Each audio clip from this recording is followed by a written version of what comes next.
Welcome to the I Can Do That podcast. I'm Jem Fadling, spiritual formation coach, author, and founding partner of Unhurried Living.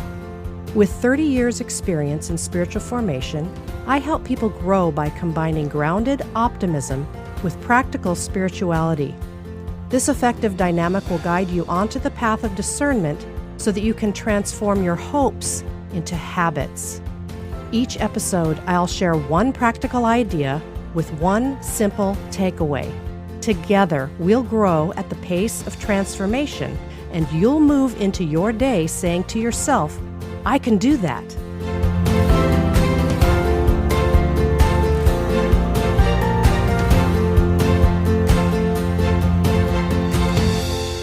I don't have time for this.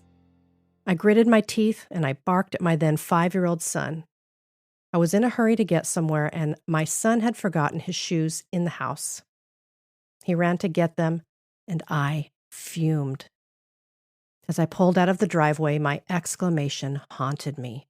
If I don't have time for this, what in the world did I have time for? I was a stay-at-home mom at the time. That moment began a work in my heart to change my own orientation to time. A while back, we polled our Unhurried Living community and received about 30,000 words of response to one simple question. In a hurried and busy world, what is the greatest challenge you face developing spiritual health and growth? Now, most of us want to have a less hurried pace in our lives and to have margin and time for what really matters to us. But guess what? Almost everyone we polled believed that they did not have enough time. This included people in every season of life, from young career adults through to retirement, and people with and without children. Everyone had a reason for not having enough time to attend to what they really wanted and what they really cared about. So the question that arises is this: is this really true? Do we not have enough time? Now, you can likely guess my answer to that. The reality is you don't find time, you make time. So why are most people struggling to do this? Why are we struggling to do this? One reason is that we might believe that we have no choice in the matter. In this scenario, time becomes the cruel taskmaster or the unforgiving boss, and you take on the role of underling. With time as the taskmaster, we become trapped by thoughts about time. Now, here are a few adages that add to the weight. I don't have time for this. I'll never get this done in time. It's a race against time. It's crunch time. I hardly have time to breathe. I've got to make up for lost time. Now, can you hear the breathlessness in these phrases? This is no way to live.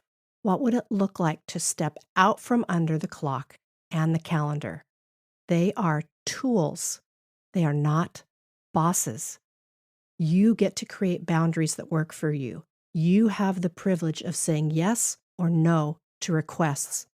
And yes, I do understand that we all have responsibilities and that we engage our work and even our social lives by planning and scheduling.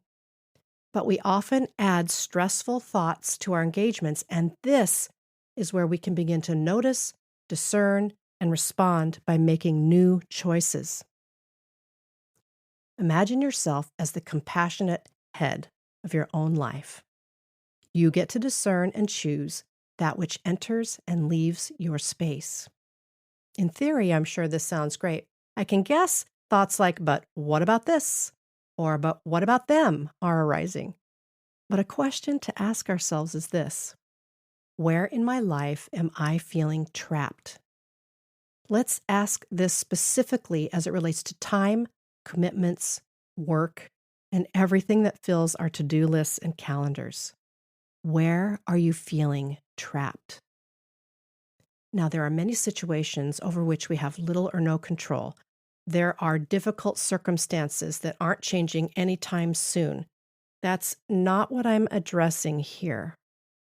You may or may not have control over the presenting situation, but you do have self-control over what you think about it. and whether or not you see yourself as the passive underling. The trapped idea here is about our own thoughts, perspective, and view. We really do have more freedom, more authority, and more power than we realize. This is a refreshed paradigm that you can begin or continue to engage. I know there's a lot here, and we could spend weeks actually unpacking all of the issues surrounding time, but for this week, let's simply begin with the process of noticing our view of time. Let's bring this topic to consciousness and see where it takes us. You are not trapped.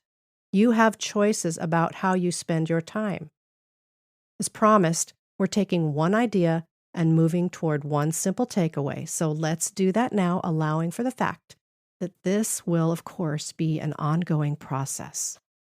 So here's your I can do that for this week.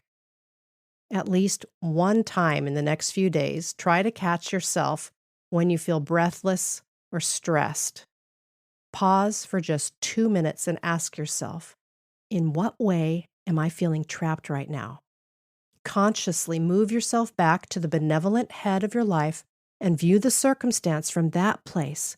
Proclaim to yourself that you are free to make a choice that serves both you and others well, and then move forward in that freedom. Remember, you're making your way forward one small, simple, and gracious step at a time. If you love what you just heard, please follow, rate, and review this podcast. This helps more people find us, and I really appreciate your help.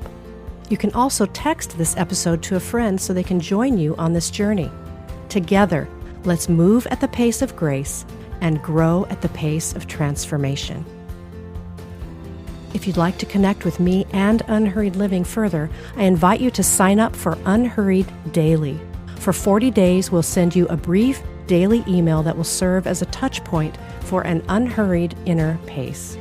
It's just a few sentences with a practical question, prayer, or tip. So sign up now on our website at unhurriedliving.com.